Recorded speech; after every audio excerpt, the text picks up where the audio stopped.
મૂળ અમરેલી જિલ્લાના સાવરકુંડલા તાલુકાના વતની અને હાલ સુરતમાં યોગી ચોકના યુવકે ઝેર પીને વિડીયો બનાવી જીવન ટૂંકાવી લીધું છે.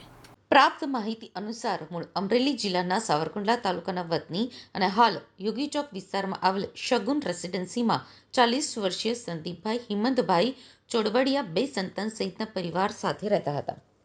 સંદીપભાઈ કાપોદ્રા વિસ્તારમાં ભગવતી કૃપા સોસાયટીમાં આવેલી એક હીરાની ઓફિસમાં કાટીમાં નોકરી કરતા હતા. દિવાળી પહેલા સંદીપભાઈ હીરા દલાલીનું કામકાજ કરતા હતા. તે દરમિયાન તેને અંદાજે તેના ઉપર 50 લાખ રૂપિયાનું દેવું થઈ ગયું હતું, જેથી લેણદારો અનેક વખત તેને ફોન કરીને રૂપિયા માંગતા હતા.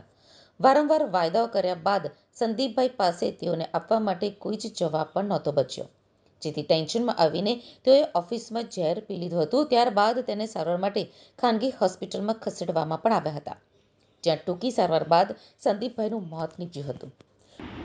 હું હવે લેણાવાળાથી કંટાળી ગયો છું. હું મારી જાતે આપઘાત કરું છું. મારા ઘરમાં કોઈનો વાંક નથી. મારા ઘરવાળા બધા સારા છે. તું મને માફ કરજે. છોકરા નાના છે, મારે આ કરવું નથી, પણ થઈ જાય એમ છે. હું જવાબ નથી દઈ શકતો લોકોને.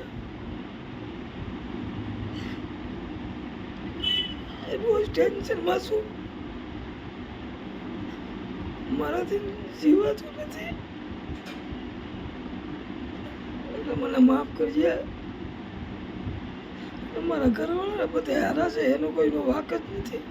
હું મારી જાતે કરું છું, કારણ કે મારાથી જવાબ નથી દેવાતો. મારી પાસે એવો કોઈ ધંધો નથી કે પૈસા આવી જાય તાત્કાલિક. ઘરવાળાને કહી નથી શકતો.